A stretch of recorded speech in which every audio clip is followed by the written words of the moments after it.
Few people have fought longer, harder, or smarter on behalf of the environment than Carol Browner. She's the longest-serving administrator in the history of EPA and has a tremendous track record, using the existing Clean Air Act and the existing toxic laws to make incredible progress to make our air cleaner, our water cleaner, and to give us a lot more knowledge about toxic chemicals. And from the very beginning, a few things were clear about Carol that are still clear today. She was smart, she was strategic, she was a real tough fighter. Perhaps her passion came from growing up next to one of nature's marvels, the Florida Everglades.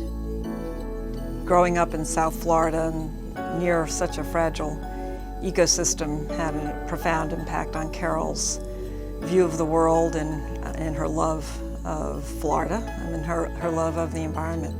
Following law school, Browner quickly made her mark in the Florida legislature. She oversaw expansion of Big Cypress Preserve and prevented drilling off the Florida coast. Heading the Florida Department of Environmental Regulation, she initiated a landmark settlement to clean up her beloved Everglades from years of environmental abuse. With her appointment by the Clinton-Gore administration to lead the Environmental Protection Agency, Carol Browner put her skills to work nationally.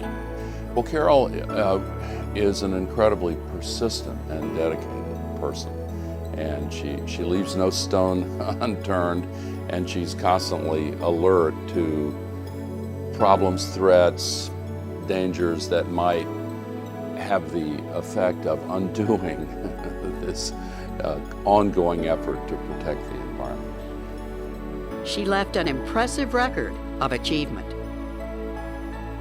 Unprecedented strengthening of the Clean Air Act, passing the Safe Drinking Water and Food Quality Protection Acts, restoring contaminated urban properties, and 3 times more Superfund sites cleaned than in the previous 13 years.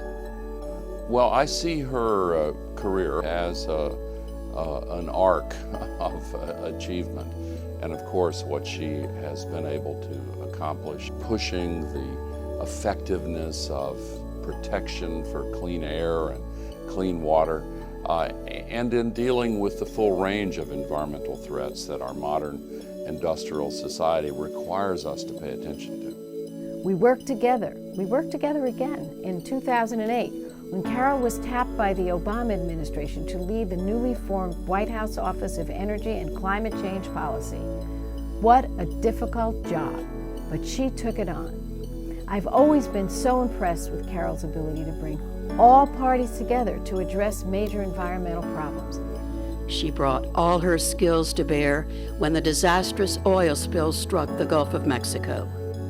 And in the case of the oil spill, even before it became the cataclysm that it was, she talked about what a catastrophe this was going to turn out to be before it actually occurred.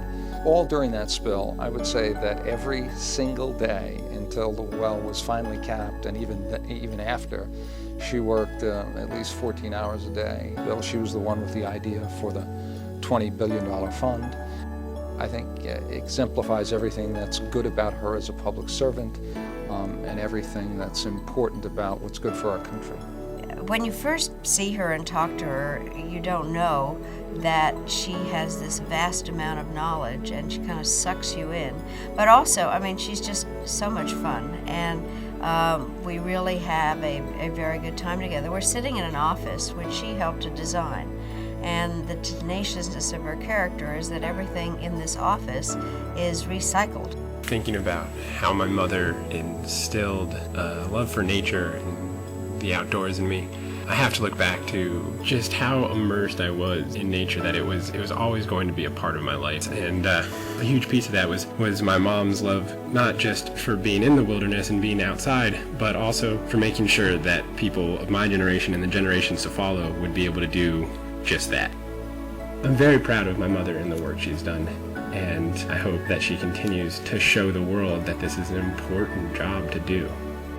A healthy planet needs the passion and tenacity of leaders like Carol Browner. Thank you, Carol, for your incredible dedication and your heart to making the world a better place. Any fight You want to win, you want Carol Browner on your side. There is no greater friend of the environment than Carol Browner, and there is no greater friend, period.